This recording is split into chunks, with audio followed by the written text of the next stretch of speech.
Griya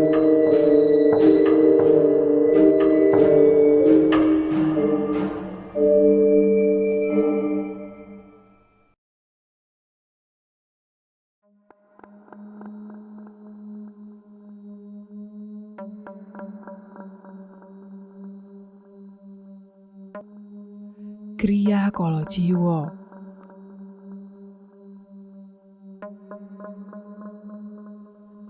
Waktu itu Hesti sama sekali tidak tahu kemana dirinya akan dibawa.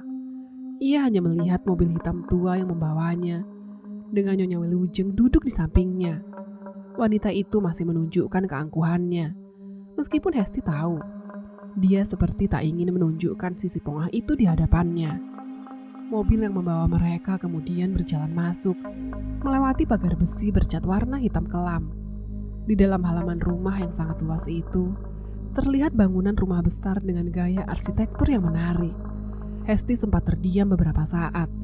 Dia seperti pernah melihat tempat ini sebelumnya. Entah dari foto maupun dari lembar koran tempatnya dulu pernah bekerja. Dalam keheningan saat Hesti mencoba mengingat-ingat, pandangan matanya kemudian teralihkan saat melihat banyak sekali dayang pelayan-pelayan dari keluarga Condro di bawah lingga tengah memenuhi tempat ini. Wilujeng sendiri masih duduk di sampingnya, tak bereaksi apa-apa. Ia memilih diam dan mengunci rapat-rapat mulutnya, tak berbicara, hanya bersikap tenang dan sesekali mengawasi setiap gestur tubuh maupun gerakan kecil yang dilakukan oleh Hesti. "Kita ini mau kemana, Mbak? Tempat siapa ini?" tanya Hesti baik-baik. Ia penasaran dengan setiap sudut rumah ini. Namun Wilujeng hanya melirik dirinya, kemudian berbicara dengan nada suara yang tenang, namun menusuk. "Nanti kamu juga akan tahu, Dek," katanya singkat. Mobil masih menyusuri jalanan, di mana pemandangan kebun terlihat jelas. Tak berselang lama, mobil kemudian melaju lambat di depan sebuah rumah dengan gaya model bangunan tua. Terlihat seorang laki-laki datang mendekat untuk membukakan pintu. Wilujeng masih diam. Ia kemudian melangkah turun terlebih dahulu. Ia sempat berhenti untuk menunggu Hesti turun dari dalam mobil tua tersebut.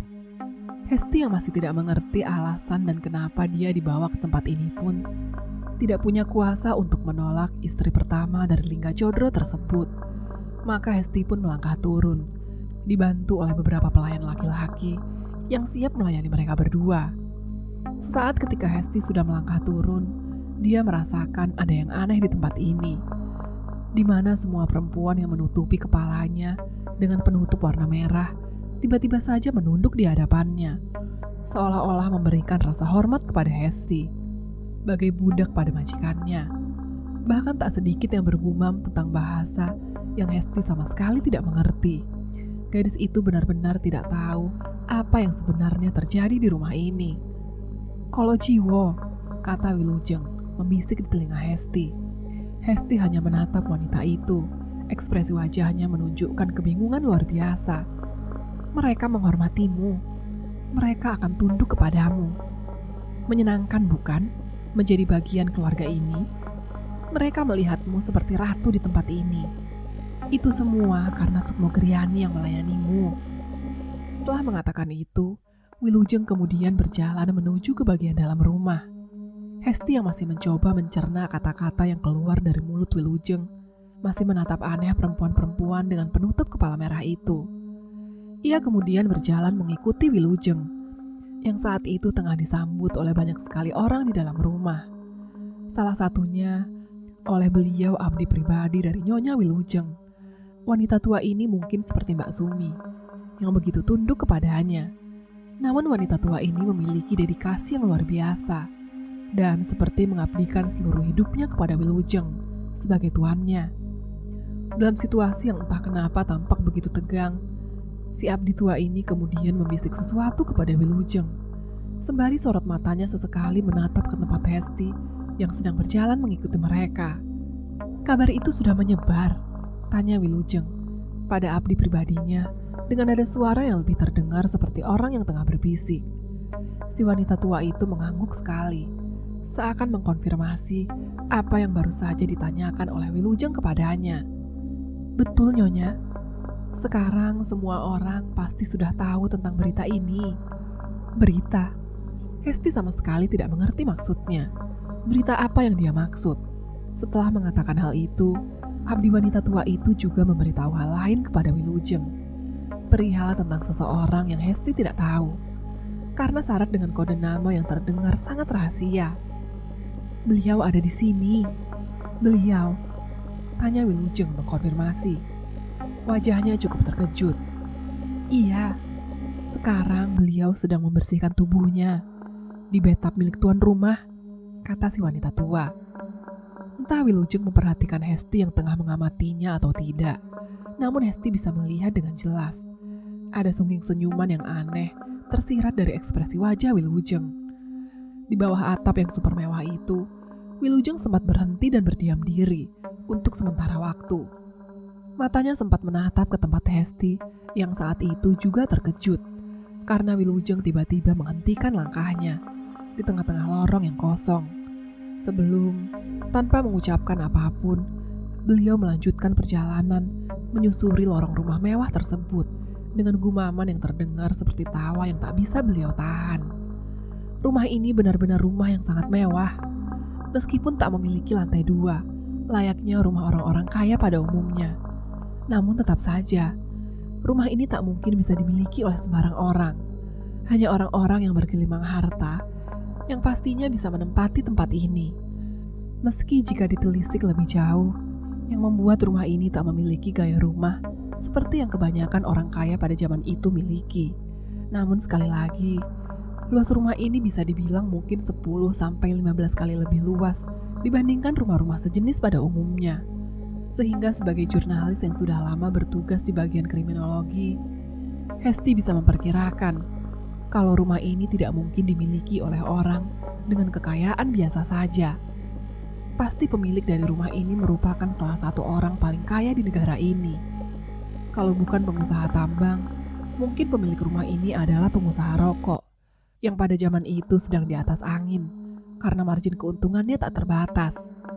Dalam perjalanan menuju ke ruangan lain, Hesti juga mengamati benda-benda mewah yang tampak cantik, yang tentunya bernilai tinggi.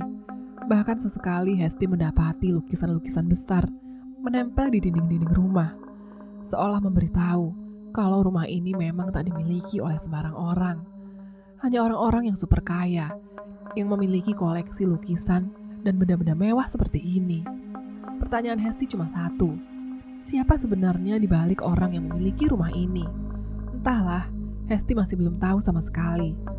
Setelah berjalan cukup jauh menuju ke bagian dalam, sampai ke ruang tengah yang ditempuh cukup jauh dari pintu utama, Hesti kemudian sempat dibuat terkejut manakala melihat beberapa orang dengan seragam kepolisian sedang berdiri di muka pintu. Mereka seperti tengah menjaga sesuatu. Hesti yang melihat itu sempat merasakan kejanggalan yang terasa sesak di dalam dadanya. Untuk apa petugas-petugas polisi seperti mereka ada di tempat ini? Apakah ada sesuatu yang tengah terjadi di rumah ini? Entahlah, lagi-lagi Hesti tidak tahu sama sekali. Informasi yang dia miliki sangat terbatas. Karena sewaktu Wilujeng datang mendekat menuju ke pintu itu, beberapa petugas yang ada di sana kemudian memberikan respon yang berbeda. Mereka menghadap Wilujeng dengan sorot mata hormat. Hesti yang sempat merasa aneh, kini hanya bisa berlindung di belakang punggung Wilujeng, agar para aparat itu tidak menegur dirinya. Setelahnya, datanglah seorang laki-laki dengan lencana lengkap pada pakaian seragamnya. Pimpinan itu sepertinya adalah orang yang bertanggung jawab atas tugas yang sedang dia jalankan. Beliau kemudian meminta waktu kepada Wilujeng untuk menyampaikan beberapa hal. Beliau ingin bicara empat mata dengan wanita itu. Maka menepilah Wilujeng dengan komandan kepolisian itu. Ketika Wilujeng sudah menepi, tak jauh dari tempatnya berdiri, salah satu aparat yang berjaga di depan pintu kemudian menanyainya. Sepertinya saya pernah melihat Anda, tapi di mana ya? Saya agak lupa, kata polisi pertama. Hesti yang merasa kalau polisi itu sepertinya pernah bertemu saat Hesti mencari berita-berita kriminal, memilih diam dan tak menjawab pertanyaan itu. Ia kemudian beringsut menunduk agar si polisi tak berhasil mengingat siapa dirinya. Mbak, apa kita pernah ketemu? Kali aja mbaknya ingat. Hesti sekali lagi memilih untuk diam dan tak menjawab pertanyaan itu. Ia benar-benar merasa tidak nyaman ditanyai seperti ini. Untungnya Wilujeng tampaknya sudah selesai berbicara dengan kepala polisi tersebut. Karena tiba-tiba Wilujeng langsung memotong pertanyaan si polisi yang belum juga mendapat jawaban. Tentu saja kau pernah melihatnya. Sebab gadis yang ada di depanmu akan segera menjadi istri dari Tuan Lingga Codro.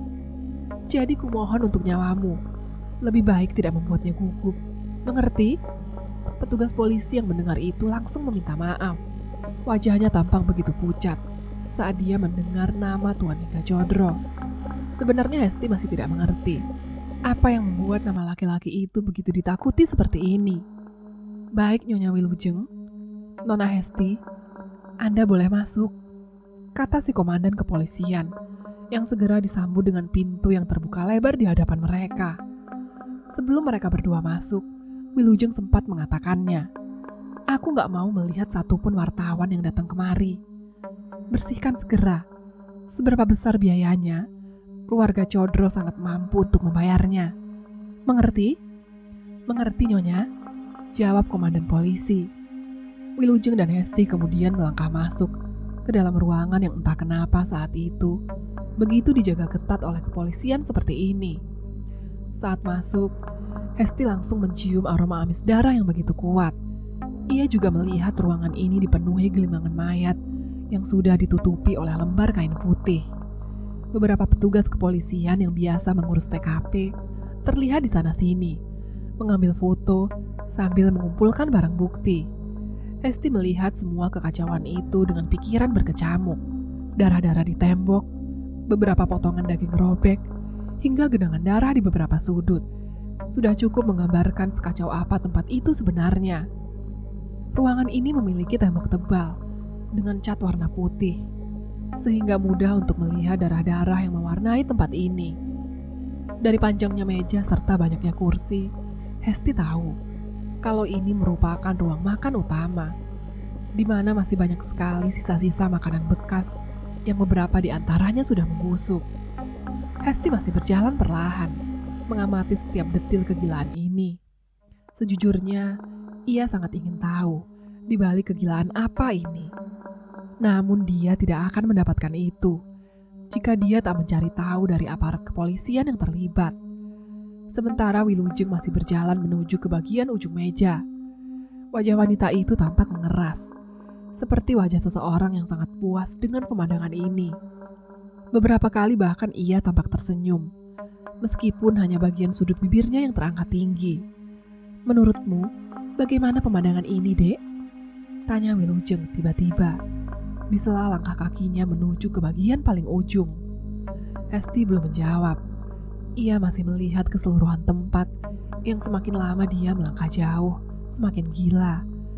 Termasuk adanya seseorang yang mati dalam posisi berdiri, sementara kepalanya ditancapi oleh besi tajam dari tempat lilin yang seharusnya ada di atas meja. "Apa ini, Mbak? Kenapa bisa begini?" Wilujeng yang mendengarnya hanya terkekeh kecil. Ia menutupi mulutnya. Ada sorot mata sinting dari wanita gila itu. Inilah mahakarya yang dari dulu dirindukan oleh Codro. Kau harus bangga, sebab semua ini ada campur tanganmu, Dek. Campur tanganku gimana maksudnya, Mbak? Ibu, kekasih, cinta. Kau adalah bagian dari bangsa manusia yang dicintai oleh Sukmogriani. Makhluk itu akan melakukan apapun agar engkau tetap hidup. Sebagai gantinya, tempat ini akan menjadi pembantaian pertama sebelum pembantaian-pembantaian lain terjadi. Hesti masih tidak mengerti. Setiap kalimat yang dia dengar dari Wilujeng mengambang begitu saja di dalam kepalanya. Namun langkah kaki mereka sudah sampai di ujung meja. Saat Wilujeng memperhatikan kursi utama, di mana dia melihat selembar kain putih tengah terhelai menutupi tubuh seseorang dengan bagian yang ganjil. Selain itu, ada hal lain yang menarik perhatian Wilujeng, yaitu tepat di atas meja tersaji sesuatu di atas sebuah piring yang lagi-lagi anehnya makanan yang seharusnya ada di atasnya ditutup dengan kain putih lain, seakan menyembunyikan bentuk dari sesuatu yang menyerupai benda bulat besar. "Di sini kau rupanya," kata Wilujeng, entah kepada siapa. Karena Hesti merasa tak ada orang lain lagi di tempat ini, kecuali Wilujeng dengan dirinya. "Di matamu, bagaimana perilaku dari Dewa Codro? Aku ingin tahu. Orang itu begitu suka menyiksa anak-anak perempuan, juga menyukai seks ekstrim. Sesakit apapun perempuan yang menjadi lawan mainnya. Beliau juga..." Di sini Wilujeng kehilangan gurat senyum pada wajahnya. Sementara Hesti tidak tahu apakah dia perlu melanjutkan pengetahuan yang tampaknya tak semua orang tahu. Beliau juga menyimpang, ucap Wilujeng melengkapi kalimat yang tidak bisa Hesti katakan. "Aku sudah lama hidup dan menemani Tuan Lingga Codro. Meskipun tidak 100%, namun aku tahu siapa saudara-saudara Tuan Lingga, serta sifat-sifat beringas mereka yang selalu menginjak-injak kaum kita, Dek." Hesti yang mendengar itu cukup terkejut. Rupanya tak hanya dia saja yang tahu perihal aib dari keluarga bangsat ini yang seharusnya dia jaga rapat-rapat. Sejak remaja, Tuan Lingga sudah menjadi mainan serta tempat pelampiasan nafsu atas fantasi sinting bocah gila ini. Sehingga kami para istri Lingga Codro begitu murka, begitu muak, begitu membenci semua orang di dalam keluarga ini. Kau juga harus begitu, Hesti. Saat pernikahanmu nanti, kau akan menjadi bagian paling penting dalam penumpasan semua gelar Boloyudo palsu ini. Hesti tak menjawab apa kata Wilujeng, sebab di dalam kepalanya masih ada harapan baginya untuk bisa kabur dari sukses biadab ini. Namun Hesti belum melihat celah pergi itu. Maka satu-satunya yang bisa dia lakukan adalah menunggu sambil berpura-pura untuk mengabdikan hidupnya pada Lingga Codro. "Dek, aku mau tanya," ucap Wilujeng lagi, melirik ke tempat Hesti. "Sudah berapa kali kau melihat Tuan Lingga Codro?" Hesti terdiam sejenak. Ia sudah bertemu beberapa kali dan melihat Lingga Codro. Namun sejujurnya, ia tidak ingat pasti berapa kali mereka saling melihat satu sama lain. Di sini Hesti menyebut angka 2 atau 3 kali. Entah kenapa Hesti bisa menangkap sirat wajah Wilujeng yang berubah. Dia kemudian mendekati Hesti, memberitahunya sebuah fakta yang akan membuat gadis itu sangat terkejut. "Sebenarnya, kau tidak pernah melihat dia satu kali pun. Hari ini, kau akan bertemu dengan dia untuk pertama kalinya." Seketika Hesti terhenyak tidak percaya. Dia bersumpah atas nama Tuhan kalau dia pernah dan bertemu dengan Tuan Lingga Codro. Bahkan dalam satu kesempatan, sepertinya Hesti pernah berbicara dengan dirinya. "Aku tahu perasaanmu. Kau tidak percaya dengan kata-kataku. Tapi aku pastikan, yang kukatakan kepadamu adalah kebenaran. Sebab, hal istimewa itulah yang tak dimiliki oleh Codro lain. Sejak awal kau masuk ke Gria Kolojiwo, Lingga Codro dikurung di rumah ini oleh Dewa Codro hanya untuk menjadi pelampiasan nafsunya, juga sebagai penghentian dari kaum kita untuk mendapat Sukmo Griani." Hesti kini terdiam, wajahnya dipenuhi kebingungan serta kegilaan. Dia sekarang mempertanyakan kebenaran yang ada di dalam kepalanya. Benarkah dia selama ini salah? Selama ini teralihkan oleh sesuatu yang bisa membentuk rupa di hadapannya. Jika dia belum pernah melihat Lingga Codro secara langsung, siapa yang kemarin-kemarin sempat dia lihat? Sukmo ing agung, Lingga mampu ngerogoh Sukmo dalam kasta paling tinggi. Moksa, yang engkau lihat, hanya bayangan rupa yang Tuan Lingga lakukan, agar engkau tahu alasan kenapa takdir membawamu ke tempat ini. Setelah aku memberitahumu persoalan ini, kusarankan jangan mencoba untuk mengkhianati keluarga ini. Tuntaskan kewajibanmu, maka semuanya akan aman." Hesti tak mampu membedakan apa yang baru dikatakan oleh Wilujeng kepadanya, peringatan atau sebuah ancaman. Setelah mengatakan hal itu, Wilujeng beralih kembali melihat ke kursi utama yang ditutup oleh kain. Di sana, wanita itu kemudian menarik lipatan kain putih itu. Di dalamnya, tampak seorang laki-laki berpostur tinggi tegap, namun dengan batang leher sudah terpotong. Darah membasahi bagian bawah leher. Namun dari warna yang sudah mulai menghitam, Hesti bisa mengambil kesimpulan kalau orang ini sudah mati cukup lama. Sehingga kejadian sinting yang terjadi di tempat ini memiliki masa waktu yang sama saat Hesti melihat Sukmo Griani memakan janin di dalam alam bawah sadarnya. Apakah benar saat Hesti melihat masa lalu dari salah satu saudara Lingga Codro, sesungguhnya Sukmo Griani menuntaskan tugasnya? Jika itu benar, maka apa yang Wilujeng katakan kepadanya merupakan fakta yang sedang terjadi. Jika dalam tragedi pembantaian ini, sesungguhnya Hesti terlibat dalam eksekusinya.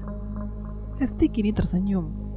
Wilujeng kini membuka lembar kain yang lebih kecil, tempat kepala Dewa Codro tersaji di atasnya.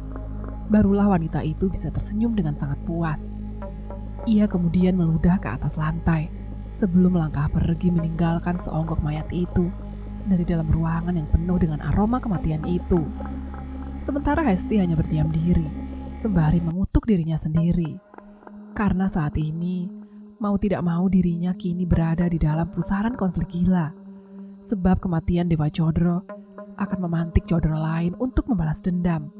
Pertanyaannya hanya satu, hal gila macam apa yang akan mereka lakukan kepada Lingga dan seluruh keluarganya jika berita kematian ini sudah sampai ke telinga orang-orang gila itu. Hari ini beliau ingin berbicara empat mata denganmu, kata Wilujeng. Beliau, Tuan Besar Lingga Codro, terah yang mewarisi nama Boloyudo, Tuan dari Porobenggolo, Landayang yang ada di sini, mantri yang akan mengantarmu. Hesti menatap Wilujeng. Ia masih berdiri di sana, melihat semua jasad mati itu. Entah kenapa ekspresinya benar-benar menakutkan, seolah menikmati kematian-kematian yang ada di sini.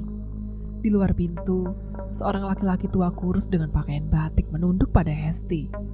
Beliau memperkenalkan dirinya, kemudian membimbing Hesti menyusuri jalan lain di dalam rumah itu. Rumah ini benar-benar besar dan luas. Tampaknya bahkan lebih luas lagi dibandingkan geria tempat Hesti sebelumnya tinggal. Beliau sudah menunggu jenengan di kamar yang mungkin jenengan pernah lihat, kata laki-laki tua dengan nama mantri itu. Hesti sempat bertanya kepada mantri, sudah berapa lama dia tinggal di sini?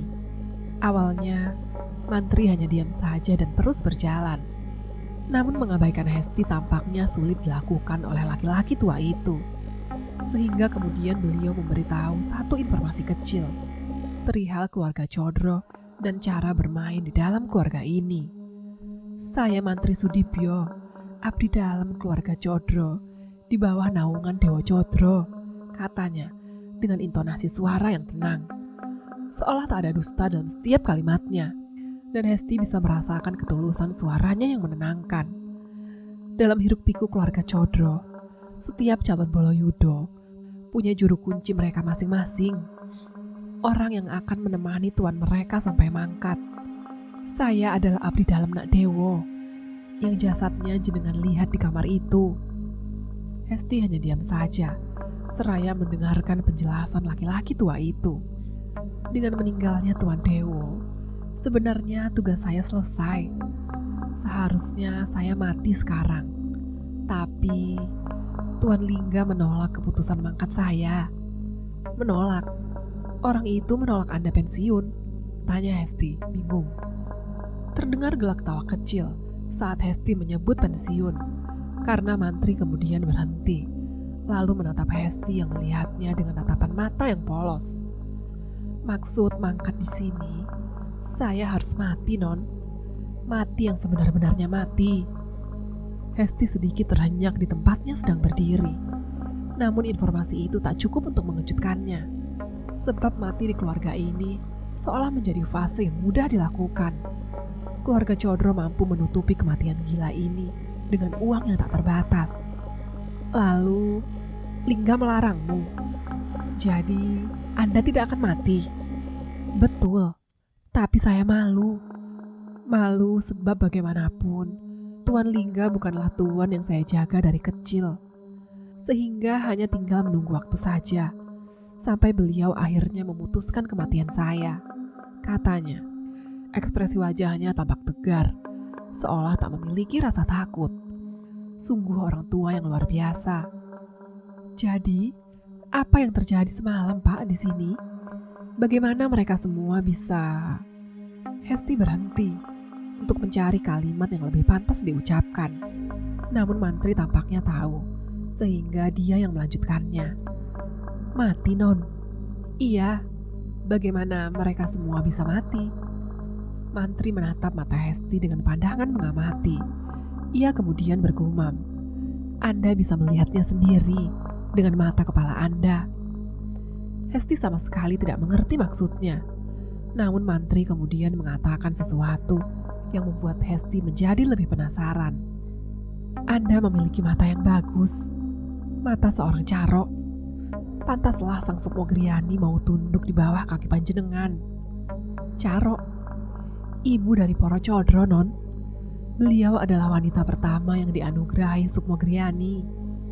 Makhluk itu, Ingon itu, lahir dari rahimnya. Itulah kenapa beliau tunduk sama darah anak cucu Codro. Lahir dari rahimnya. Makhluk itu, bagaimana bisa manusia melahirkan? Mantri tersenyum tipis, lalu bergumam untuk dirinya sendiri. Di dunia ini, banyak hal menyedihkan dan mengerikan silih berganti hadir. Itulah kenapa kita para manusia lahir di dunia sinting ini. Banyak yang Non Hesti belum tahu. Saran saya, sebaiknya jenengan bersiap, karena keluarga Codro hanya sedikit dari keluarga yang memiliki otak waras. Mantri kemudian melanjutkan langkah kakinya. Selama perjalanan menyusuri karpet merah dengan lorong yang panjang, Hesti sempat mengamati lukisan-lukisan yang ada di tembok. Banyak gambar perihal binatang harimau putih yang digambarkan begitu gagah dan berani. Sementara lukisan Dewa Codro juga banyak menempel pada dinding-dinding kokoh ini. Hesti tidak tahu pasti kenapa keluarga Codro ini begitu menyukai harimau putih. Dalam keheningan Hesti yang memikirkan semua itu, Mantri tiba-tiba menjawab dalam nada suara yang rendah. Sebab harimau putih merupakan perlambangan keluarga Codro. Mereka buas, kuat, dan mencintai tahta. Namun harimau hanyalah binatang. Sementara predator sebenarnya bukanlah binatang itu, melainkan kita manusia. Keluarga Codro konon memiliki peliharaan lain yang berbentuk harimau putih. Namun, sampai saat ini, tidak ada yang tahu keberadaan Ingon itu. Hanya Codro sejati yang bisa menjinakkannya. Ingon lain, harimau putih. Hesti mengulang kalimat itu sebelum dia sadar saat melihat mantri yang ada di hadapannya. Entah bagaimana caranya, pria yang ada di hadapannya ini bisa tahu perihal apa yang ada di dalam kepalanya. Apa mungkin dia bisa membaca pikiran orang? Kami para kuncen bisa membaca pikiran Non Hesti? Katanya lagi, semakin membuat Hesti waspada kepadanya. Tapi tenang Non, perlahan akan ada yang mengajari Non Hesti ilmu kebatinan, kejawen. Sebab Codro percaya bagian paling kuat di tubuh manusia ada di dalam kepalanya, bukan pada otot serta nyali. Hesti kini merasa khawatir. Jika orang sekelas Kuncen saja bisa melakukan ini, bagaimana dengan Tuan Lingga Codro yang belum pernah dia temui? Jika mengutip dari kata-kata Nyonya Wilujeng, Hesti kemudian ingat akan sesuatu. Rasa sakit di kepalanya sewaktu memikirkan sosok Lingga Codro yang selama ini dia temui. Rupanya hanya bentuk manifesti dari ilmu hitam orang bernama Lingga ini. Sungguh, keluarga Codro ini benar-benar berbahaya dalam bermain persoalan jiwa seseorang. Pantaslah mereka bisa mendirikan sebuah perkumpulan dengan banyak sekali orang yang bisa dimanipulasi. Pantas jika Codro adalah keluarga yang dikultuskan dengan pengikut yang akan melakukan apapun jika diperintahkan. Non Hesti harusnya sadar, bermain dengan Songkor sama saja bermain dengan maut. Sekali masuk ke dalam dunia para Songkor, tidak ada orang yang bisa lepas, kecuali kematian yang datang menjemputnya. Setelah menempuh lorong panjang, sampailah Hesti di depan sebuah ruangan, di mana mereka berpapasan dengan seseorang. Laki-laki parubaya yang membuat mantri menunduk di hadapannya. "Saya membawa Nona Hesti. Taklukani Supokriani, Tuan Ageng Retno." Hesti yang mendengarnya seketika terkejut. Ia pernah melihat laki-laki ini. Retno kemudian mendekati Hesti. Wajahnya tampak keras dan tegas. Namun laki-laki parubaya itu tampak bisa membaca pikiran Hesti juga. "Jenengan gak usah takut sama saya. Saya tidak mau dengan lancang masuk dan membaca pikiran jenengan. Tidak seperti bajingan kecil anak buah dari Dewo. Kehadiranmu yang menjijikkan itu seharusnya tidak pantas masuk ke dalam kepala gadis yang akan menjadi kaki tangan Tuan Lingga." Berdebah. Mantri langsung bersujud meminta maaf pada Retno, yang seharusnya secara usia lebih muda dibandingkan Mantri. Meski sudah bersujud di bawah kaki Retno, tapi laki-laki parubaya itu tak menggubris Mantri, karena dia kemudian mempersilahkan Hesti masuk ke kamar tempat Tuan Lingga Codro berada. Sebelum Hesti melangkah masuk dan melewati Retno dan Mantri yang masih dalam posisi bersimpuh, Retno memberitahu Hesti, "Sebelumnya, jenengan sudah melihat Tuan Lingga Codro dalam manifestinya sebagai manusia. Yang akan Anda lihat mungkin pemandangan yang berbeda, sebab 2 tahun terakhir bukanlah tahun yang baik untuk anak bungsu di keluarga Codro. Tolong, berbaik hatilah pada beliau, Nona." Hesti tidak mengerti. Ia sama sekali tidak paham dengan maksud kata-kata Retno. Namun Hesti kemudian melangkah masuk, membuka pintu kamar coklat itu, di mana dia melihat sebuah ruangan yang tertutup rapat, tanpa ada sinar matahari yang masuk. Saat Hesti berjalan sendirian menuju ke arah ranjang, Hesti kemudian dibuat terkejut saat mendengar suara nafas dari orang yang ketakutan. "Minggat! Minggat! Minggat!" Hesti mencari sumber suara, namun ia segera menyadari, di balik selimut ranjang tua yang ada di tengah, seorang laki-laki dengan badan kurus kering, berkulit pucat, dengan mata berkantung hitam tebal, tengah menutup diri, ketakutan. Lingga Codro tak seperti sosok yang selama ini Hesti lihat. Sebaliknya, dia justru terlihat seperti laki-laki pesakitan yang sebentar lagi akan mati. Kowe sing mateni Dewo. Kowe. Aku tahu. Kamu yang membunuh Dewo. Kamu. Teriak Lingga kepada Hesti. Gadis itu hanya diam, sembari menimbang penilaian yang dia saksikan di hadapannya. Dari suara keras dan gemetaran itu, ada nada marah yang jelas dan bisa Hesti lihat. Pertanyaan yang terlintas di kepalanya hanya satu. Apa kematian Dewo menyebabkan Lingga marah? Bukankah seharusnya dia bahagia? Karena dengan Dewa mati, Lingga terbebas dari pengaruhnya. "Lapo mau pateni masku? Lapo setan? Setan gue! Setan gue!" bentak Lingga Codro, yang bibirnya biru karena sesuatu. Hesti menyadari jika bagian tubuh Lingga Codro benar-benar menyedihkan. Dia tidak tahu seberapa lama dia diperlakukan sampai seperti ini. Namun Hesti masih mencoba mencerna kenapa Lingga Codro yang dia lihat berbeda. Kemana perginya laki-laki tegap, tegas, dengan wajah penuh ambisi. Sedangkan orang yang sekarang berdiri di hadapannya seperti pencuri, gelandangan yang melihat bayangannya saja, dia tidak berani. Hesti pun kemudian mendekati Lingga, hanya untuk melihat dirinya lebih jelas. Namun Lingga justru ketakutan dan mengancam Hesti. Ojo wani-wani kue nyedek setan. Jangan berani-berani kau mendekatiku setan. Hesti hanya diam, masih mengamati Lingga, hingga suara pintu yang terbuka kemudian mengalihkannya. Hesti melihat Wilujeng berjalan masuk ke tempatnya. Saat Hesti kembali menoleh, melihat Lingga yang tiba-tiba sudah berdiri di hadapannya, tanpa selai baju, tersenyum menyeringai, lalu mencekik batang leher Hesti dengan sangat keras, hingga Hesti tersungkur di atas lantai. Cekikan leher Lingga membuat Hesti menggelemparkan kakinya. Ia kesakitan dan tak bisa bernafas dengan benar. Namun Wilujeng kemudian mencegah Lingga. Dia berteriak pada laki-laki itu, "Hentikan, Tuan. Ini calon istrimu. Orang yang akan menggantikanku.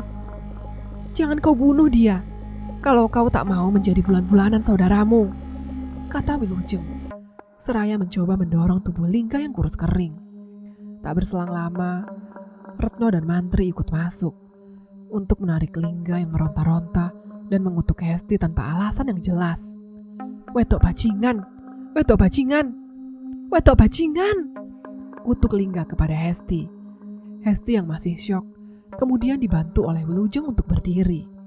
Wanita itu terlihat diliputi perasaan sedih dan marah dalam satu waktu yang sama.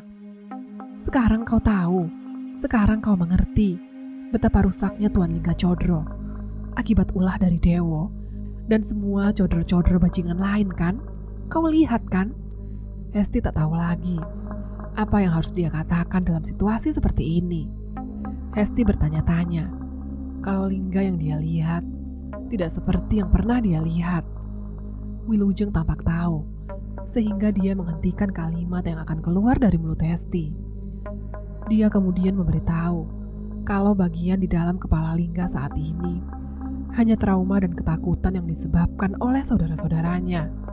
Karena 2 tahun disekap di tempat bajingan seperti ini membuat Lingga tak lagi mengenal siapa dirinya. Dengan keberhasilan Hesti menjinakkan Sukmo Griani, Wilujeng berharap Hesti bisa membawa Lingga yang dulu pernah ada. Lingga yang mencintai para istrinya, dan Lingga yang tahu arah kemana keluarga ini akan dibawa. Sekalipun nyawanya sendiri yang harus menjadi tumbalnya. Hesti menggeleng. Dia tidak mengerti apa yang dimaksud oleh Wilujeng. Sementara Lingga yang saat ini ditahan oleh Mantri dan Retno, kemudian menangis seperti anak kecil. Matanya begitu hitam, tanda bahwa Lingga benar-benar bermasalah dengan kejiwaannya. Dia kemudian memukul-mukul kepalanya sendiri, menjerit seperti anak kecil. Hesti semakin sadar kalau trauma yang membuat Lingga seperti ini benar-benar menghancurkan mental orang ini. Malam ini, aku dan kedua istri Lingga akan mati. Darahku akan menjadi jaminan, bilang pada Sukmo Griani, untuk mengambil apapun yang aku miliki. Sebagai gantinya, bawa Lingga kembali kemari. Sebelum saudara-saudara bajingan itu membalas dendam pada kita. Hesti yang melihat Wilujeng lantas berkomentar, "Kalau aku menolak, kau akan mati. Dan kalau dirimu mati, misi untuk membongkar semua ini akan sia-sia, Dek. Aku tahu tujuanmu ke sini." Hesti cukup terkejut. Wilujeng tahu banyak soal agenda yang dia bawa. Hesti terdiam sejenak, memikirkan detail setiap langkah yang akan dia ambil. Dia melihat Lingga Codro sekali lagi, yang kali ini tampak melamun sendiri di atas lantai. Lingga benar-benar seperti seseorang yang sudah rusak di luar dan di dalam tubuhnya. Benar-benar orang yang malang. "Pulanglah, malam ini akan ada serangan dari salah satu saudaranya. Lihat baik-baik, lihat dengan matamu." Hesti menatap Lingga. Tiba-tiba pria itu menghantam-hantamkan kepalanya ke atas lantai yang keras. Retno kemudian menahan lehernya dengan sikunya. Sementara Mantri membebal kepalanya dengan selembar kain yang dia temukan. Kedua orang itu mati-matian menahan kepala Lingga agar tak melukai dirinya sendiri. Mereka berusaha merebut tubuh Lingga. Jika kita tidak menghabisi mereka secepatnya, bayangkan jika tubuh Lingga dipakai oleh mereka. Kira-kira apa yang akan dilakukan? Wilujeng kemudian memberi Hesti sesuatu yang dibuntal kain sarung. Saat dia membukanya, Hesti mengenali benda itu. Benda itu tidak salah lagi, merupakan benda milik Simbah Sari. Bagaimana benda pribadi milik Mbah Sari ada di tangan Wilujeng? Apa yang wanita ini lakukan kepada wanita yang selama ini membesarkan dirinya seperti anak-anak sendiri? Wilujeng kemudian menenangkan Hesti dengan berucap pelan kepadanya, "Ada orang yang mencarimu. Sewaktu ditolak, dia kirim barongan ke geria tempat kita tinggal. Nyaris wanita tua itu dihabisi oleh para dayang. Jika saja Cantika tidak memberitahu kalau wanita tua itu merupakan nenekmu. Selesaikan tugas malam ini, dan akan kuizinkan kau bertemu dengannya, Dek. Cantika. Hesti terdiam sejenak saat mendengar nama itu. Bagaimana mungkin Cantika tahu perihal neneknya? Kecuali Hesti benar-benar tidak mengerti dengan cara berpikir semua orang. Lagi pula, apa yang dilakukan neneknya sampai harus beradu ilmu dengan orang-orang seperti ini? Kenapa Hesti menahan rasa nyeri di kepalanya hingga darah mengalir keluar dari batang hidungnya? Dari sana, Lingga tertawa terbahak-bahak meneriakkan nama Sukmo Griani yang memiliki aroma bak bunga kasturi, lambang keluarga Codro. Dia terus meracau akan menghabisi si bangsat ini. Hesti pun melangkah pergi, diantar oleh salah satu dayang menuju ke sebuah mobil yang sudah menungguinya. Saat Hesti tengah berjalan sendirian menuju ke sana, dia mendengar suara beberapa aparat sedang berkelahi dengan kerumunan orang yang membawa kamera. Hesti tahu para wartawan sudah mulai berdatangan untuk mendapat setitik pemberitaan perihal kegilaan yang terjadi di tempat ini. Hesti yang sudah mulai lupa dengan asal-usulnya diapit oleh para dayang menuju ke mobil hitam miliknya. Saat Hesti mengenali suara itu, suara yang memanggil namanya berkali-kali. Itu Hesti kan? Iyo Hesti, Hesti, Hesti, Hesti. Hesti seketika terdiam, menoleh menatap ke kerumunan orang ketika gadis itu dibuat terperanjat saat melihat seseorang yang dia kenal. Di sana berdiri dua jurnalis kawan seperjuangan Hesti saat meniti karir menjadi wartawan. Dua orang yang sangat mengenalnya, Pak Ade Purwo dan Mas Danu. Bagaimana mereka bisa sampai ke tempat ini? Tempat itu jauh tersembunyi di dalam pasar.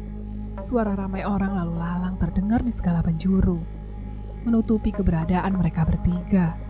Di atas meja kayu yang ada di sudut ruangan warung kopi, tempat yang mereka sepakati untuk saling bertemu satu sama lain.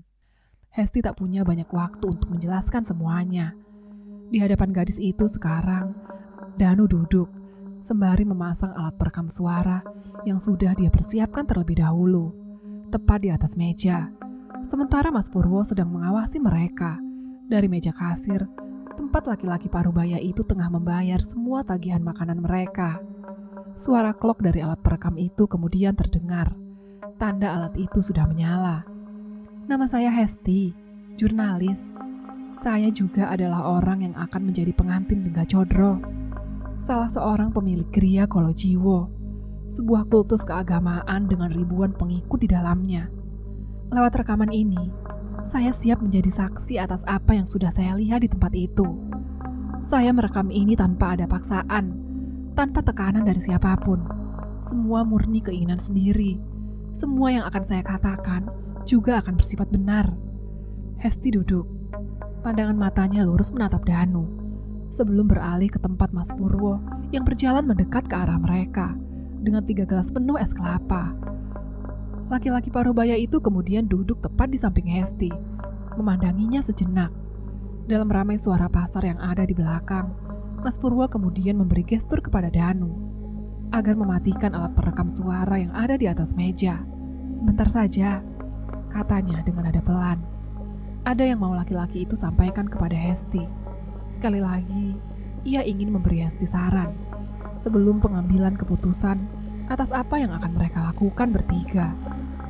Dengan sigap Danu kemudian segera menuruti perintah seniornya itu. Ia mematikan alat perekam suara itu, kemudian beralih pada wajah Hesti yang entah kenapa terlihat sedikit berbeda dari terakhir mereka melihat gadis itu. Hesti, kamu udah pikirin kalau yang bakal kamu lakukan ini itu bahaya. Kita nggak tahu apa yang bisa dilakukan oleh mereka semua kalau kita membocorkan rahasia ini, ucap Mas Purwo mencoba mengingatkan. Hesti terdiam sejenak di tempatnya. Ia memandang mata hitam laki-laki itu, dan di dalam kepalanya ia tahu orang ini sudah pernah melihat hitam putih kehidupan. Kriminalitas seburuk apapun sudah menjadi santapannya setiap pagi. Jadi, peringatan apa yang baru saja dia sampaikan semuanya valid. Dari semua jurnalis yang pernah Hesti temui, tidak ada yang lebih hati-hati ataupun punya pemikiran panjang seperti Mas Purwo. Salah satu keunggulan yang juga menjadi kelemahannya, sebab di tangannya, keputusan menjadi terasa lama, karena menghitung segala aspek yang ada di dalamnya. Mas Purwo juga dikenal sebagai jurnalis yang paling bijaksana, sebab pengalaman sudah membawanya kemana-mana. Ia pernah melihat dengan mata kepala sendiri sifat orang-orang yang berwatak buruk. Tak hanya itu saja, dalam pengalaman jurnalistik sepanjang hidupnya, hanya laki-laki parubaya ini yang saat ini ada di hadapan Hesti pernah menjadi saksi jatuhnya orang paling berkuasa di negeri ini, ataupun orang yang paling menyedihkan, yang kemudian naik menjadi penguasa di negara yang sudah busuk ini. Sehingga wajar kalau Mas Purwo memikirkan banyak hal dalam kasus yang akan mereka angkat ini. Karena lawan mereka tentunya bukan cuma dengan penguasa saja, melainkan orang-orang paling sinting yang pernah hidup di dunia yang sudah gila ini. Tapi cuma dengan ini kita bisa menghentikan semuanya, Mas, jawab Hesti. Ekspresi wajahnya tampak frustasi, sebab Hesti melihat apa yang dilakukan oleh Codro-Codro itu terhadap para perempuan. Iyo, tahu aku. Cuma, aku masih mengedepankan keselamatanmu. Kamu bakal kembali ke tempat mereka. Memang kamu pikir apa yang bisa mereka lakukan sama kamu? Aku bisa pergi, Mas.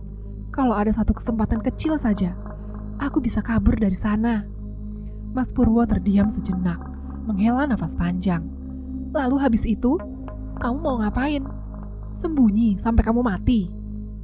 Pandangan mata Mas Purwo kini semakin dipenuhi dengan kebimbangan. Sementara Danu menyesap sebatang rokok yang baru dia bakar. Setelah mengetuk rokok itu, menjatuhkan abu di atas asbak kaca, Danu kemudian ikut bicara. Yang dibilang sama Mas Purwo itu bener. Gimanapun, kita berdua kudu mikirin gimana nasibmu nanti. Kamu sendiri tadi yang bilang, kalau sudah masuk ke lingkaran orang-orang ini, mustahil buat keluar lagi hidup-hidup, katanya. Pandangan mata Danu kemudian menyapu seisi warung yang diisi oleh sopir truk dan buruh kasar pasar.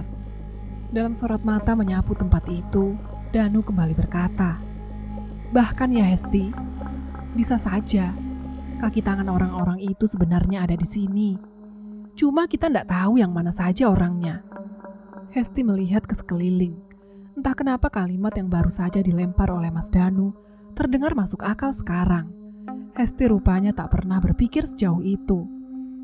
Bahkan ketika dia melihat ke sekeliling, wajah-wajah yang memenuhi warung ini, beberapa orang yang ada di sana-sini, semuanya seperti melirik ke arah mereka bertiga. Mata penuh selidik, telinga yang mencoba mencuri dengar, detak jantung yang berdebar lebih kencang. Hesti masih belum berada di tempat yang aman. Terus, harus gimana, Mas? Apa kita benar-benar gak bisa bongkar praktek dari kultus Kolojiwo ini? Baik Danu maupun Mas Purwo kemudian saling melihat satu sama lain. Mereka berpikir, sebelum laki-laki parubaya itu kemudian mengatakannya. Bisa, tapi harus hati-hati dan tepat sasaran. Kita gak punya banyak peluru. Perang jangka panjang hanya akan merugikan kita. Dibanding konfrontasi langsung, kenapa kita tidak bermain hati-hati? Kumpulin bukti, dapatkan saksi sebanyak mungkin, atau... Mas Purwo terdiam sejenak. Kita bongkar lewat saksi anonim. Cuma ya, ada risiko juga di dalamnya. Selepas mengatakan itu, Hesti yang mendengar itu kemudian terdiam lagi di tempatnya. Lagi-lagi dia tidak pernah berpikir sejauh itu. Gadis itu kemudian berpikir untuk mencoba mengorek apa yang bisa dia dapat di dalam kepalanya. Sebelum tiba-tiba saja sekilas ingatan yang pernah dia lihat melintas begitu saja dan membuat sentakan rasa sakit pada keningnya. Hesti yang mendengar itu sempat merasa sakit. Dia melihat semuanya, tatapan penuh teror, wajah yang dibumbui darah yang menggenang di atas lantai, ketakutan yang maha dahsyat. Semua itu merupakan perbuatan keji yang dilakukan oleh para Codro ini. Dalam sepenggal ingatan yang kemudian melintas itu, Hesti kemudian menyadari sesuatu. Kalau mereka memang tidak bisa menyerang kultus ini secara langsung, Maka kenapa mereka tidak mengambil cara lain? Cara sinting juga yang mungkin terdengar lebih elegan. Hesti kemudian meminta Mas Purwo dan Danu agar memberinya ballpoint serta kertas. Sembari berteriak, Hesti menahan rasa sakit pada kepalanya. Ia harus cepat-cepat menulis apa yang saat ini ada di dalam kepalanya. "Kertas, ballpoint, cepat, cepat!" teriak gadis itu, seolah diburu oleh waktu. Mas Purwo segera merogoh tas miliknya, mencari buku yang bisa ia dapat. Sementara Danu mencari ballpoint di saku pakaian yang ia kenakan. Dengan cepat setelah mereka menemukannya, buru-buru kedua orang itu kemudian memberikannya kepada Hesti, yang kini terlihat menekan kepalanya, seperti menahan rasa sakit yang luar biasa. Setelah mendapat kertas dan ballpoint di tangannya, Hesti kemudian mulai menulis di atas kertas itu. Ia menulis dengan cara yang paling cepat, sembari menahan rasa sakit yang terus-menerus menghantam kepalanya. Perlahan-lahan, Hesti bisa melihat orang-orang malang itu. Semua korban di dalam kepalanya memiliki satu kesamaan yang sama. Mereka juga memiliki nasib tragis yang gila. Intinya, semua hal buruk ini terjadi karena tanpa disengaja, kehidupan yang mereka jalani secara tidak langsung bersinggungan dengan keluarga Condro. Karena itu mereka kemudian terseret. Nama-nama korban wanita-wanita itu sudah dilupakan. Nama-nama mereka juga sudah lenyap satu persatu. Semuanya karena kultus gila ini yang tak segan-segan menghilangkan nyawa orang. Mas Purwo dan Danu kini hanya diam, mengamati apa yang tengah Hesti lakukan. Karena apa yang ada di hadapannya rasanya benar-benar sulit dipercaya. Bagaimana Hesti bisa melakukan hal ini? Tangannya lincah menulis sesuatu di atas kertas dengan cepat, sementara jari-jari tangan lainnya mengetuk meja, membentuk nada ketukan yang sama berulang-ulang kali. Lalu bola mata hitam itu naik ke atas, sehingga hanya warna putih yang tersisa di hadapan kedua orang itu, layaknya seseorang yang tengah kerasukan. Setelah menulis guratan-guratan dalam kertas itu, Hesti kemudian memberikannya pada Mas Purwo. Sementara pembuluh mata Hesti kini berurat merah, mengeluarkan liur yang menjijikkan. Dan dari lubang hidungnya, menetes darah segar berwarna merah gelap. Mas Purwo pun menerima kertas itu, lantas menatapnya lekat-lekat sembari berujar, "Opo iki? Opo sing mbok tulis? Apa ini? Apa yang kamu tulis? Jeneng, nama. Jenenge sopo? Namanya siapa?" Danu yang juga penasaran, ikut mengintip apa yang sejak tadi Hesti kerjakan. Di sana ia melihat puluhan nama perempuan yang belum pernah dia lihat sebelumnya. Nama itu, tolong, coba cari nama-nama itu. Karena kalau tebakanku benar, pandangan yang selalu aku lihat di kepalaku merupakan korban-korban dari keluarga Condro. Jadi pastikan di mana keberadaan mereka semua yang ada di kertas itu. Setelah mendengar itu, baik Mas Purwo dan Danu kini mulai mengerti maksud Hesti. Gadis ini sudah melepas niat untuk konfrontasi langsung dengan keluarga Condro, melainkan mencoba memakai jalan lain, mengumpulkan data dan bukti yang bisa menjatuhkan kultus ini. Mas Purwo pun mengangguk. Ia senang dengan cara ini, karena dibanding perang panjang melawan orang-orang yang berkuasa, bukankah lebih bijaksana jika memukul mereka sesekali, namun kejatuhannya pasti. Hesti pun kemudian berkemas. Ia sudah membawa beberapa pakaian ganti. Perjalanannya kemari cukup sulit, sebab semua orang yang menjadi pengikut Condro mengawasinya. Danu pun kemudian bertanya, bagaimana mereka nanti akan bertemu lagi. Dalam waktu sepersekian detik, Hesti kemudian menjawab pelan, "Di sini, setiap Rabu, jam 6 sebelum malam, aku mau melihat data nama-nama itu. Sekarang aku harus kembali, karena kalau ketahuan, semua yang kita rancang pasti akan jatuh." Baik Mas Purwo dan Danu, mereka sama-sama mengerti. Ia pun memperbolehkan Hesti pergi, yang mana tak jauh dari gang dekat pasar, mobil hitam yang disupiri oleh seseorang sudah menunggunya. Hesti pun pergi, berlari kecil di atas tanah becek. Di antara pedagang-pedagang dan pembeli di pasar yang semakin ramai, ia menghilang di balik punggung orang-orang. Baik Danu maupun Mas Purwo hanya menatapnya sebelum mereka beralih pada kertas itu. Nama pertama yang mereka baca pada surat itu adalah seorang gadis dengan nama Mira Ananta. Mobil sedan hitam terlihat melaju di bawah riuh pohon di dalam hutan. Sejenak, Hesti menatap seorang laki-laki muda yang menjadi sopirnya itu. Ia belum pernah melihat anak ini sebelumnya. Usianya mungkin masih muda, namun dia sudah mendapat kepercayaan sebagai orang yang harus menemani Hesti. Dalam laju mobil di bawah bayang-bayang pohon pinus, Hesti kemudian memberikan apa yang sudah dia janjikan kepadanya. "Ini, terima kasih sudah mau menolong saya," ujar Hesti pelan. Sejenak, sopir itu menatap kaca depan, memperhatikan ekspresi wajah Hesti sebelum menerima amplop itu dari tangannya. "Tolong, jaga rahasia ini dari mereka." Si sopir mengangguk, seraya memberi gestur menutup bibir. Ia kemudian tersenyum, seraya memperlaju mobil. Sungguh, keberuntungan seperti berpihak pada Hesti. Karena tiba-tiba, Nyonya Wilujeng memperkenalkannya dengan seorang anak laki-laki bernama Prapto, yang nanti akan menjadi supir pribadinya. Anak muda ini sudah menjadi kepercayaan wanita itu.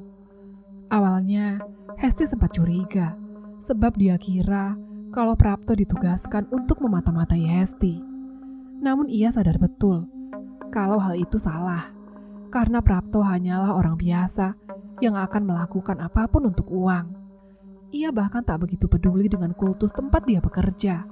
Selama ada uang, Prapto akan melakukan apapun. Bahkan Prapto memiliki alasan tersendiri kenapa dia berada di tempat ini. Hesti tak ingin ikut campur, jadi dia tidak menelisik lebih jauh latar belakang bocah ini. Namun, Hesti masih tetap harus menjaga diri. Sebab jika ada orang lain yang mau membayarnya lebih mahal, kesetiaan pastilah barang murah yang bisa dimiliki oleh siapapun. Mobil kemudian mulai keluar dari dalam hutan, masuk ke jalan-jalan kecil, menuju ke sebuah desa terbengkalai. Desa ini konon disebut sebagai Desa Mati, sebuah desa lama yang ditinggalkan oleh penduduknya, sebab wabah pagebluk yang nyaris menghabisi puluhan keluarga dan ratusan ternak yang ada di tempat ini. Sehingga sampai sekarang, tempat ini akhirnya menjadi salah satu tempat milik keluarga Codro yang terbengkalai. Terlebih lagi, lokasi ini sekarang berada di bawah penguasaan Lingga Codro. Setelah kematian Dewo, kabarnya perubahan serta intrik dalam keluarga ini semakin rumit. Derajat setiap Codro kini berubah. Semuanya seketika runtuh dan berbeda. Hal ini tentu saja menarik bagi Hesti, karena ia bisa mempelajari setiap orang yang ada di dalam keluarga ini, terutama pengetahuan soal keluarga ini yang ternyata semakin sulit dipahami. Sekarang, setelah kultus memilih Hesti sebagai wakil untuk menikah dengan Lingga, Hesti menjadi ibu dari para pengikut keluarga Codro yang dikenal oleh orang-orang sebagai si kerudung merah. Meski begitu, lagi-lagi Hesti harus melihat hal sinting lain yang tidak akan pernah dia lupakan seumur hidup. Semuanya terjadi pada 7 hari lalu, selepas pertemuan Hesti dengan Purwo dan Danu di rumah milik Dewo Codro. Saat itu, Hesti benar-benar tidak menduga akan bertemu dengan 2 kawan jurnalisnya. Sontak saat itu juga, Hesti membuat kesepakatan bertemu dengan mereka. Namun malam harinya, Wilujeng membawa Hesti ke salah satu gunung paling terkenal di Pulau Jawa. Sebuah tempat di mana orang-orang biasa mencari pesugihan. Tempat orang-orang menunggu kejayaan di sana. Berbekal beberapa pengikut inti, Hesti kemudian mengikuti kemana Wilujeng pergi. Ia berjalan setapak demi setapak menaiki gunung itu, tanpa pelindung alas kaki.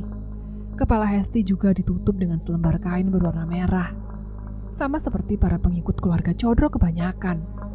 Di tangan Hesti, ia tengah membawa sebatang lilin bernyalakan api kecil yang harus terus mereka jaga sampai tujuan. Kabarnya, lilin-lilin yang ada di tangan mereka itu digunakan untuk menjaga satu sama lain dari sesuatu yang hidup di dalam hutan ini. Selain itu, Ada kegilaan penunggu gunung yang sewaktu-waktu bisa menyeret mereka semua. Saat itu Hesti tak begitu peduli, namun lambat waktu ia mulai mengerti. Ketika waktu menunjuk pukul tengah malam, Hesti dan Wilujeng juga ke-10 pengikutnya akhirnya sampai di bawah satu pohon beringin yang sangat besar. Di sana ada dayang-dayang calon istri Lingga dari 5 keluarga yang tersisa. Hesti mengenali perempuan-perempuan itu. Semuanya adalah orang yang sama, yang nantinya akan menikahi Lingga Codro sama seperti Hesti. Perempuan-perempuan itu dalam posisi berlutut dengan tangan diikat ke belakang. Hesti yang melihatnya sempat menatap bingung. Kenapa mereka diperlakukan seperti itu?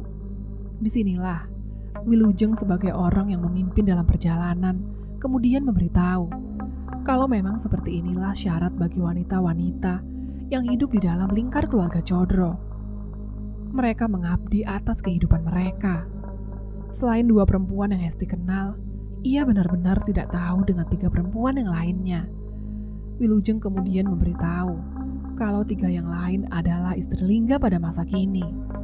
Itu berarti mereka adalah para istri yang satu generasi dengan Wilujeng saat ini. Lantas, kenapa mereka semua dikumpulkan di tempat seperti ini? Dalam pikiran yang dipenuhi rasa kebingungan, seorang tetua salah satu pengikut Wilujeng dalam perjalanan ini kemudian memberitahu dengan nada suara yang tegas. Sukmo Griani memberikan restu sebagai pendamping Boloyudo. Sebagai gantinya, harus ada darah yang tumpah sebagai bakti pada Ingun yang begitu ditinggikan derajatnya. Hesti termenung, masih tidak mengerti. Gadis itu hanya ingin tahu alasan mereka datang ke tempat ini. Dok, Sukmo Griani sudah memilihmu. Kau sebagai calon istri Codro yang akan menjadi ibu kami. Namun, itu tidak cukup. Untuk keluarga Codro yang dianugerahi sebagai Boloyudo, harus ada perempuan lain yang bertugas memimpin dalam setiap perang. Ia akan dianugerahi gelar sebagai selir, sementara si ibu tetap berada di rumah. Karena kita sudah memilikimu, maka malam ini akan menjadi malam eksekusi dan pemilihan. Wanita mana yang layak menjadi selir dalam pemerintahan Lingga Codro? Dalam perang Terapitu yang cepat atau lambat akan segera terjadi. Ucap tetua yang menutupi wajahnya dengan kerudung berwarna merah. Hesti yang mendengar itu lantas menggeleng. Ia merasa akan ada sesuatu yang buruk terjadi di tempat ini. Gadis itu pun kemudian tak henti-hentinya mengucap kata sinting berkali-kali di hadapan Wilujeng. Bagaimana mungkin ada seorang perempuan yang memiliki pemikiran tidak normal seperti ini? Kalian akan melakukannya demi Lingga Codro duduk di singgasananya. Untuk apa? Hesti menatap Wilujeng dengan sorot mata murka. Sinting kau, gila kau. Kau mau mengorbankan nyawa orang-orang yang ada di sini hanya untuk sebuah ambisi konyol dari keluarga yang bahkan bukan darah dagingmu, ujar Hesti dengan sorot mata keji. Meski Hesti sudah memprovokasi Wilujeng di hadapan para pengikutnya, namun pada malam itu, wanita itu terlihat aneh. Sebab Wilujeng tak sedikit pun mencoba melawan. Sebaliknya, ia justru menunduk di hadapan Hesti, seolah menerima setiap ucapan yang dipenuhi kebencian yang sudah Hesti lemparkan ke wajahnya. Mulai sekarang, kau adalah pemimpinnya, dan kami hanyalah pembantumu. Hanya calon selir dari Tuan Lingga Codro. Jadi, setiap kata yang keluar dari mulutmu merupakan pujian yang tinggi bagi hamba. Hesti yang mendengar itu semakin diam. Ia kehabisan kata-kata. Ia kemudian melirik ke arah perempuan-perempuan itu, lalu mencoba memberitahu mereka apa yang akan terjadi di balik ritual gila ini. 2 orang yang mendengar itu tampak menangis. Masalahnya, 3 dari yang lain tampak diam, tak menunjukkan ekspresi sama sekali. Mereka menatap Hesti dengan tatapan kosong, seolah siap dengan segala konsekuensi dari ritual yang akan mereka lakukan di atas tanah ini. Pergi! Lebih baik kalian pergi dari sini. Kalian tidak harus mati untuk laki-laki yang kepalanya saja dalam posisi terganggu. Lingga sudah gila. Dia bahkan tidak layak mendapat perlakuan baik dari kalian, ucap Hesti. kembali mencoba menghasut wanita-wanita itu. Namun tak satu pun dari wanita-wanita itu yang mendengarkan Hesti sama sekali. Sekalipun dua orang yang satu generasi dengan dirinya, yang sebelumnya menangis, kini bisa diam dan mendengarkan seolah terjadi sesuatu kepada mereka. Serempak mereka kemudian berdiri, mengangkat kepalanya, seolah memberikan leher mereka. Hesti yang melihat itu tampak semakin bingung dengan apa yang tengah dilakukan oleh wanita-wanita ini. Namun Wilujeng yang awalnya berdiri di samping Hesti, kemudian berjalan. Ia menuju ke tempat wanita-wanita itu yang tengah berbaris di depan pohon beringin besar itu. Dalam kata-kata terakhirnya, Wilujeng sempat mengatakan sesuatu kepada Hesti.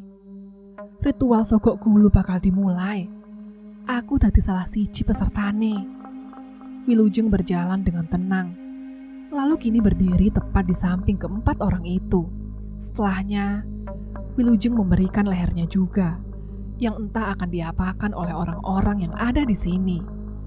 Namun yang terjadi setelahnya, entah dari mana datangnya, tiba-tiba dari arah belakang, datang seekor kuda berwarna hitam yang tengah dituntun dan dibawa masuk ke tengah tanah lapang oleh seorang laki-laki dengan pakaian serba hitam, tepat di hadapan pohon beringin besar itu. Kuda hitam itu kemudian menatap wanita-wanita asing yang ada di hadapannya, kemudian mengikik nyaring, seolah wanita-wanita itu merupakan sesuatu yang terlihat menakutkan. Sang kusir kuda kemudian mengambil sebilah golok, sebelum berdoa di depan pohon beringin. Ia bersujud di depan kuda hitam itu, sembari merapal mantra sendirian.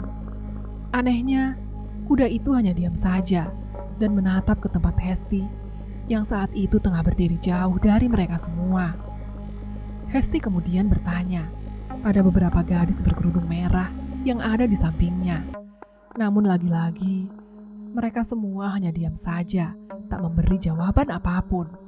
Hesti yang melihat itu, lantas menatap ke arah si kusir yang mulai berjoget, layaknya ia yang tengah menari mengikuti pagelaran pada jaran kepang.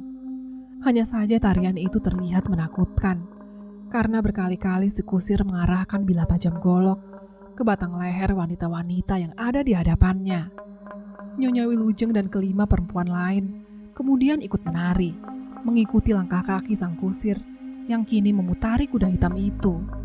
Kali ini Hesti bisa melihat dengan jelas kalau kuda hitam itu merasa tidak nyaman dikelilingi oleh orang-orang itu, sehingga sesekali binatang itu meringkik, diikuti kaki depannya yang terangkat ke atas. Namun Wilujeng, kusir dan beberapa wanita itu masih memutari binatang itu, tak peduli apa yang kuda itu lakukan. Mereka tampak bergumam dalam tarian, seperti mengatakan sesuatu yang terdengar seperti bahasa Kolojiwo. Hesti yang masih berdiri memandangi ritual mengerikan itu, mulai merasa ada yang salah dengan pertunjukan ini. Ia bersiap bergerak, kalau-kalau terjadi sesuatu yang gila. Sementara di belakangnya, para kerudung merah juga melakukan hal yang sama, seperti yang dilakukan oleh para wanita. Mereka menutup segala penjuru, berpencar satu sama lain, membentuk pentagram yang mengapit binatang itu, agar si kuda tidak bisa pergi dari sini. Setelah dirasa mereka menari, merapal mantra dalam waktu yang lama, Hesti kemudian melihat si kusir mendekati kuda hitam itu, yang kini mengangkat kepalanya, seolah mengerti bahasa yang diucapkan oleh kusir itu. Si kusir dengan golok di tangan lalu menari lagi, sambil mengarahkan bilah tajam golok ke batang leher si kuda. Ia mengambil ancang-ancang jauh, sebelum melesatkan benda tajam itu, hingga bilah golok seketika merobek dan memotong tenggorokan binatang itu, hingga menembus tulang lehernya. Hesti yang melihat itu seketika tercekat, saat melihat darah muncrat keluar dengan deras, dan kuda mulai meringkik kesakitan, namun tetap dalam kondisi hidup. Binatang itu berdiri di tempatnya, dalam posisi yang tidak bisa diterima oleh nalar. Hesti kemudian melihat keenam pengantin Lingga Codro, yang mana salah satunya Wilujeng kemudian mengerumuni kuda itu, menadahkan darah yang terus keluar dari lehernya, lalu meminumnya, layaknya manusia yang ingin melepas dahaga. Masalahnya, keenam-enamnya saling berebut darah kuda itu, menjadikannya air untuk membasuh wajah dan tubuh mereka. Sementara sedikit demi sedikit kuda itu airnya tumbang sebelum mati tergeletak di atas tanah. Keenam wanita itu masih mengerumuni kuda hitam itu, berusaha menyesap darah dari luka di batang leher, sampai binatang malang itu pada akhirnya benar-benar tak bergerak lagi. Hesti yang sadar dengan apa yang baru saja dia lihat, sontak tidak bisa lagi percaya dengan kegilaan yang baru saja terjadi di tempat ini.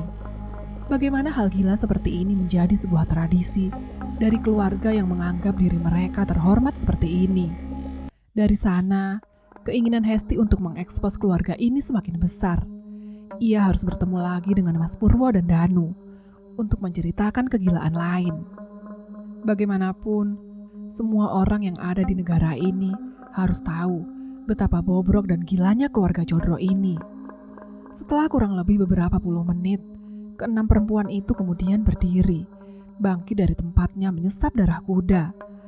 Mereka kemudian kembali berbaris, seraya menunjukkan batang lehernya. Sang kusir yang sejak tadi hanya berdiri mengamati, kemudian kembali menari lagi. Orang itu tak henti-hentinya memberi suara layaknya seekor kuda, sembari mengangkat goloknya. Kali ini berputar-putar di atas tanah lapang itu, dengan bilah tajam golok di udara, seraya mengucap mantra lagi. Si kusir benar-benar menikmati ritual malam ini. Ia benar-benar seperti orang yang tengah dimabuk kebahagiaan, seolah-olah ada musik yang menemaninya merayakan kegilaan ini. Dalam posisi getir yang seperti itu, Hesti kemudian tahu apa yang akan dilakukan oleh mereka, para wanita itu. Hesti seketika bergerak dan berniat untuk menghentikan ritual sialan itu. Namun beberapa pengikut keluarga Codro tiba-tiba menahan tubuhnya. Mereka kemudian membisik kalau Hesti tak harus mengintervensi tradisi keluarga Codro yang sudah ada sejak zaman dulu ini. Sebab beginilah cara mereka menghormati Sukmo Griani yang selalu mereka tunggu di setiap generasi keluarga. Hesti masih mencoba melawan. Ia mencoba menghentikan kusir kuda itu. Namun tetap saja, tak ada satupun dari perempuan berkerudung merah yang melepaskan dirinya. Justru cengkeraman tangan mereka semakin kuat, membuat Hesti tak bisa apa-apa. Disinilah, bila mata pisau golok sudah terarah pada batang leher masing-masing wanita, yang mana bila golok pertama justru terarah pada seorang istri Lingga Codro yang bernama Srikanti. Wanita berkulit sawo matang dengan mata coklat indah itu terlihat pasrah. Konon menurut cerita yang Hesti pernah dengar, ia menjadi istri Lingga bersamaan dengan Nyonya Wilujeng dalam satu generasi yang sama. Tetapi, untuk apa orang ini mau mengorbankan dirinya untuk seorang Lingga yang kejiwaannya saja terganggu? Golok kini masih melayang-layang di udara karena digenggam oleh kusir yang masih menari-nari. Sembari merapal sebuah mantra, si kusir kemudian mendekati Srikanti. Ia mengucap bahasa Kolojiwo yang kemudian diterjemahkan oleh para pengikut Codro. Mereka menyebut Sukmo Griani berkali-kali dalam mantranya, lalu mengucap sumpah bahwa jika wanita ini dikehendaki oleh kehidupan, maka buatlah bila pisau ini tak mampu memotong lehernya. Hesti sontak menolak. Ia melawan. Ia tidak mau melihat wanita itu mati di sini. Lagi pula, mana mungkin Sukmo Griani yang menentukan hidup mati seseorang. Apalagi bila besi itu kini menembus tulang dan dagingnya. Konyol rasanya untuk orang-orang gila yang ada di sini. Namun Hesti tak bisa melakukan apa-apa lagi, sebab si kusir sudah mengayunkan goloknya tepat di tenggorokan. Saat Hesti kemudian menjerit keras sekali. Saat itulah, bila golok masuk ke tenggorokan wanita bernama Srikanti, memotong daging dengan mudah, lalu mematahkan tulang bagian dalam, hingga sepotong kepala wanita itu kemudian jatuh menghantam ke tanah. Sri seketika terdiam. Di tempatnya, orang pertama yang mati di balik bilah golok itu untuk sebuah tradisi seleksi sinting. Sungguh, orang-orang yang ada di sini gila setengah mati. Namun sesuatu kemudian terjadi. Mendadak pandangan mata Hesti mulai terasa kabur. Sosok Sukmo Griani yang awalnya dia ragukan tiba-tiba saja muncul. Sosok itu benar-benar Hesti lihat kini berada di depan matanya. Sosok itu berdiri, menatap dengan sorot mata bahagia. Ia menyeringai setiap kali golok membelah tulang daging manusia. Satu persatu dari keenam orang yang harus mendampingi Lingga Codro roboh dengan tenggorokan terbuka menganga lebar, leher yang putus, kepala yang terhempas di atas tanah, sampai darah merah kehitaman yang membasahi sekujur badan yang tidak bernyawa lagi. Hesti menjerit, sakit sekali isi kepalanya, menyaksikan lagi-lagi pembantaian berdarah untuk sesuatu yang tidak masuk akal. Saat itu, giliran Nyonya Wilujeng yang berdiri dan akan menjadi korban kelima setelah 4 yang sebelumnya kemudian tewas. Nyonya Wilujeng kini menatap Hesti. Sorot matanya dingin, tak menunjukkan rasa takut sedikit pun. Ia seolah pasrah, apapun keputusan dari Ingon yang selama ini dia tunggu-tunggu. Dalam posisi dia berdiri, Wilujeng sudah mengadahkan kepalanya untuk segera dihempas oleh golok yang masih dipegang oleh si kusir kuda. Sewaktu tarian maut itu dipertunjukkan, saat itulah Hesti kemudian melihat Sukmogriani berdiri di belakang Wilujeng. Sosok itu benar-benar tinggi dan nyaris berukuran 3 meter. Tangannya juga panjang, dengan rambut berwarna hitam dan menutupi seluruh wajahnya.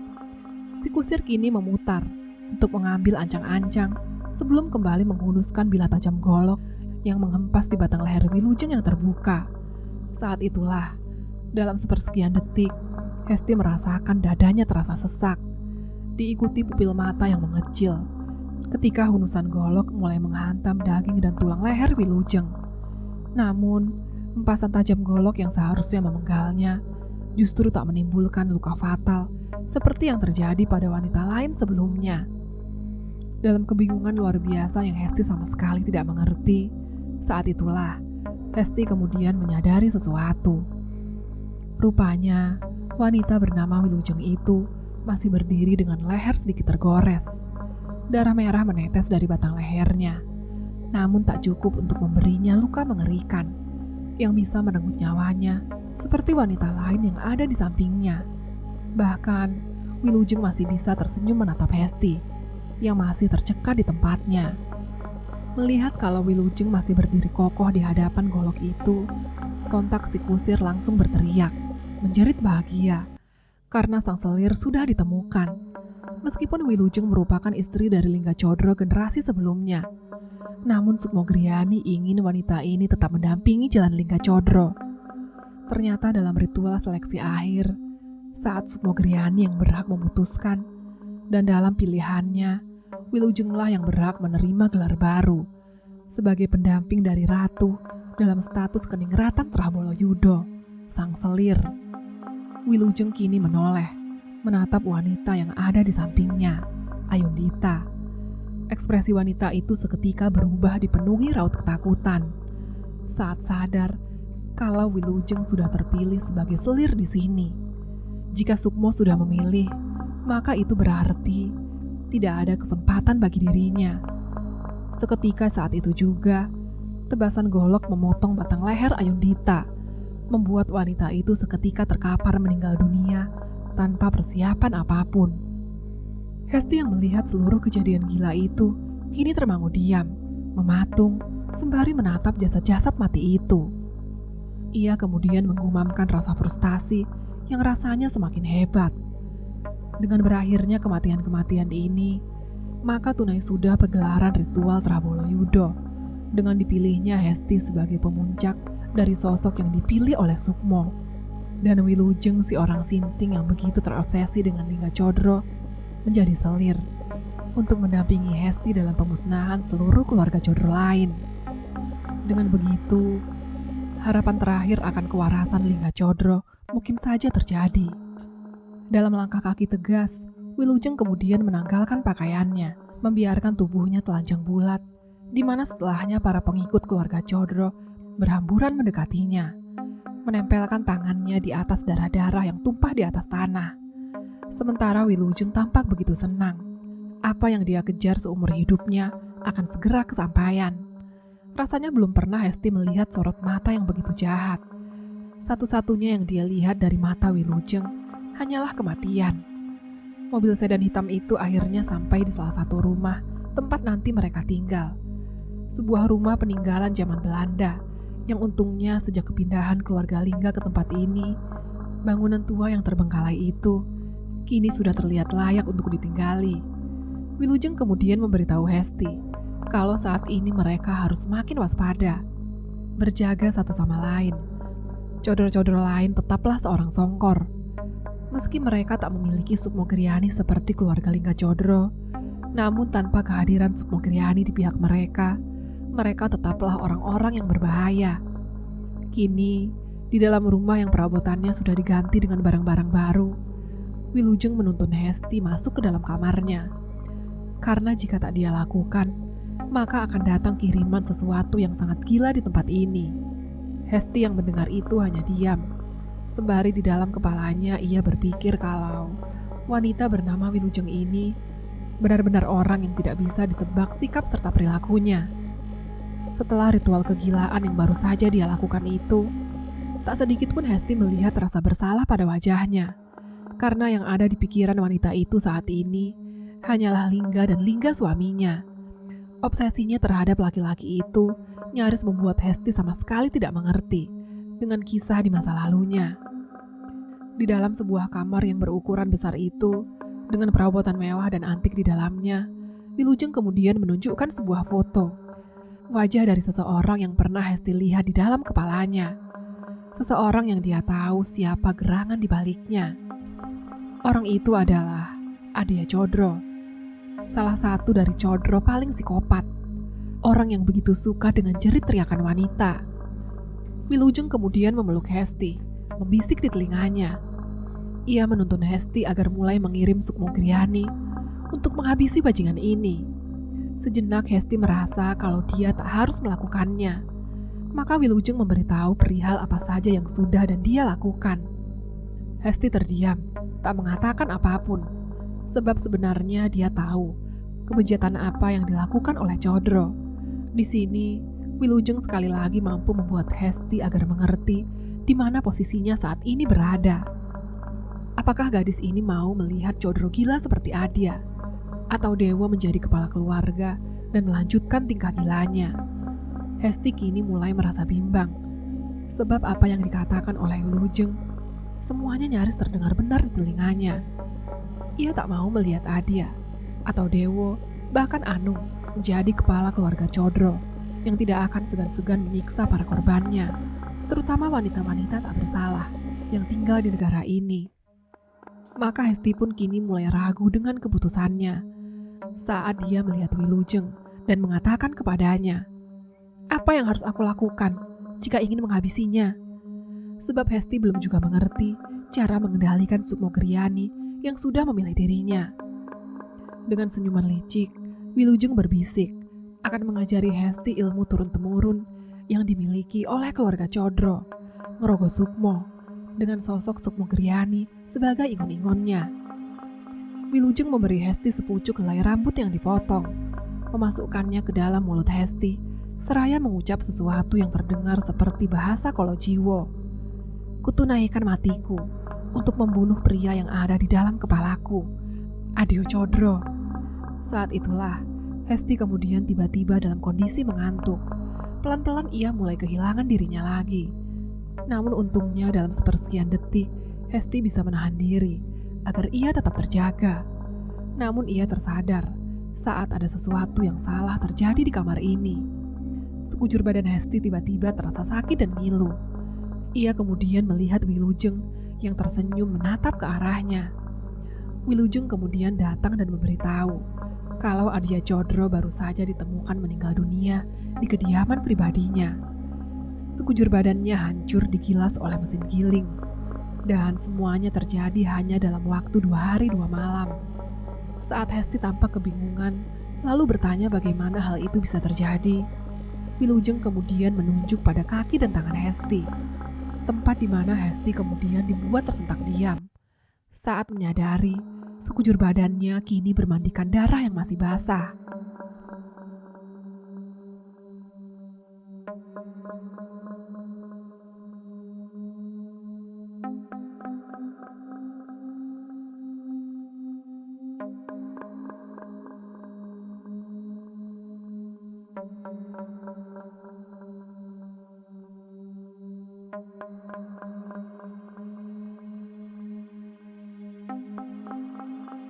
Jangan lupa like, subscribe, and comment.